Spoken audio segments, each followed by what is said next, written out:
Tuwing dagsaan ang mga turista sa Baguio City, sakit sa ulo lagi ng mga motorista gaya ni Frederick ang mabigat na daloy ng trapiko. Anya pa ulit-ulit na lang daw itong problema na tila sumpa sa lungsod. Sa araw-araw, ang daming sasakyan na bago. Yun ang isa pang problema. Wala namang nagawa na nila ang mga widening dito sa Baguio. Pero yung mga ibang lugar naman na yung widening, ginawang parking. Hindi lamang ito problema ng mga motorista, kundi pati na rin ng mga residente gaya ni Melanie na umuuwi pa sa Kilometer 3 sa Barangay Asin Road. Anya, oras ang bibilangin bago ito makasakay sa jeep. Ang ending, hindi man lang daw nila magawang ma-enjoy na mamasyal din sa lungsod, lalo na pag holiday season. Mas congested. Siguro kasi yung mga turista mas nagdadala ng sasakyan, paakyat. So ipit din yung sa taxi.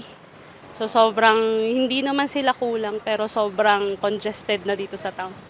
Kaya sa inaasahang dagsa muli ng mga turista sa nalalapit na Panagbanga Festival sa Pebrero, tanging motorsiklo na lang ang maasahan ni Larry para makalabas ng bahay. Mahirap rin daw kasing maghanap ng paradahan kapag gagamitin pa nila ang kanilang kotse.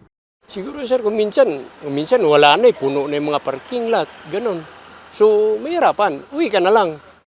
Isa sa mga nakikitang solusyon dito ng pamahalang lungsod ay ang pagkakaroon ng mga parking buildings lalo na sa Central Business District. Pero tanong ng ilan, bakit ni isa sa mga ito ay wala pa ring naitatayo? Sagot dito ni City Administrator Engineer Bonifacio de la Peña.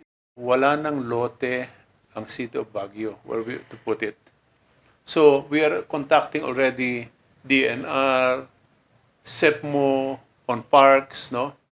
Anya, target ng pamahalang lungsod na magkaroon pa ng 21,000 na parking slots sa pagtatayo ng mga parking building. Pero nauna na nilang ibinasura ang proposal na parking building sa Upper Session Road sa tabi ng Manuel L. Quezon Elementary School.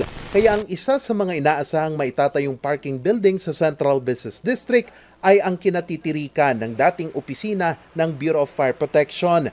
Ayon sa City Building and Architecture Office, 294 na sasakyan, 128 na motorsiklo at 44 na bisikleta ang kasya rito. Pero ang problema, Sabi ng DPWH, from the center line, 30 meters na, wala nang matitira sa lote natin kung i-invoke nila yon. So we are fixing the easement, the setback with DPWH regarding this.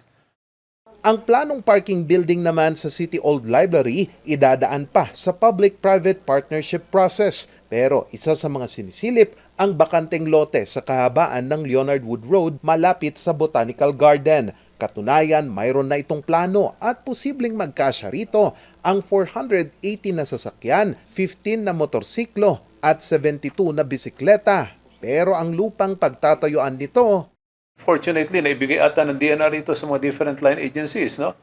So, inaayos pa namin yon. aminado naman ang pamahalang lungsod na marami pa silang bubunuing proseso para maisakatuparan ito at susi rin daw ito sa pagluluwag ng trapiko katuwang ang Smart Mobility Program. Pero makakapaghintay pa ba ang mga motorista at mga residenteng sawang-sawa na sa tila'y laging usad pagong na daloy ng trapiko? Charles Nicolimon, RNG News.